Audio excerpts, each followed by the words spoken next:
ಎಲ್ಲರಿಗೂ ನಮಸ್ಕಾರ. Welcome to my channel ವಿಶಿಷ್ಟ ಭೋಜನ.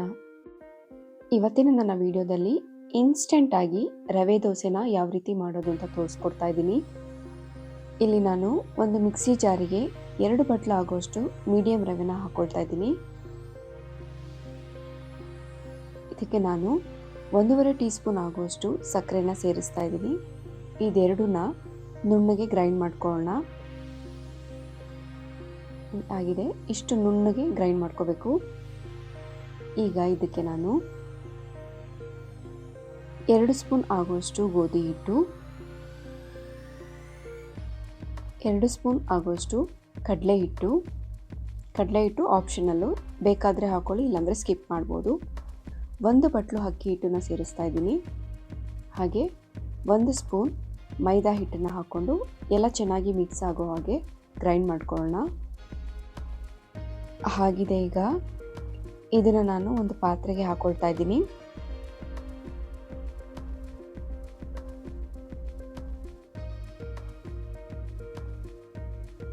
ಈಗ ಇದಕ್ಕೆ ರುಚಿಗೆ ತಕ್ಕಷ್ಟು ಉಪ್ಪು, ಒಂದು 1/4 ಟೀ ಸ್ಪೂನ್ ಆಗೋಷ್ಟು ಅಡುಗೆ ಸೋಡಾನ ಹಾಕ್ಕೊಂಡು ಒಂದ್ಸಲ ಚೆನ್ನಾಗಿ ಮಿಕ್ಸ್ ಮಾಡ್ಕೊಳ್ತಾ ಇದ್ದೀನಿ. ಈಗ ಇದಕ್ಕೆ 1.5 ಬಟ್ಲು ಆಗುವಷ್ಟು ಮೊಸರನ್ನ ಹಾಕ್ಕೊಳ್ತಾ ಇದ್ದೀನಿ.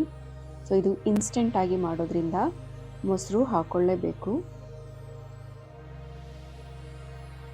ಹಾಕ್ಕೊಂಡು ಒಂದ್ಸಲ ಚೆನ್ನಾಗಿ ಮಿಕ್ಸ್ ಮಾಡ್ಕೊಳ್ಳೋಣ.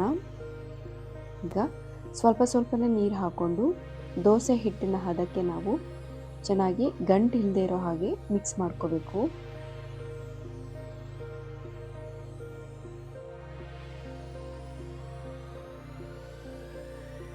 ಆಗಿದೆ, ಈಗ ನೋಡಿ ಈ ಹದಕ್ಕೆ ನೀವು ಮಿಕ್ಸ್ ಮಾಡ್ಕೋಬೇಕು. ಈಗ ಇದನ್ನು ಒಂದು ಲಿಡ್ನ ಕ್ಲೋಸ್ ಮಾಡಿ ಒಂದು ಅರ್ಧ ಗಂಟೆ ಫರ್ಮೆಂಟ್ ಆಗೋಕ್ಕೆ ಬಿಡೋಣ. ನೋಡಿ ಅರ್ಧ ಗಂಟೆ ಆಗಿದೆ. ಈಗ ದೋಸೆ ಹಾಕೋದಕ್ಕೆ ಹಿಟ್ಟು ರೆಡಿ ಆಗಿದೆ. ತವಾನ ಹದವಾಗಿ ಕಾಯಿಸ್ಕೋಬೇಕು. ನೋಡಿ ಈ ರೀತಿ ಹಾಕ್ಕೊಂಡು ನಿಧಾನಕ್ಕೆ ಹರಡಬೇಕು. ನಾನೀಗ ಒಂದು 2-3 ಸ್ಪೂನ್ ಆಗುವಷ್ಟು ಎಣ್ಣೆನ ಈ ರೀತಿ ಸುತ್ತಲೂ ಹಾಕ್ಕೊಳ್ತಾ ಇದ್ದೀನಿ.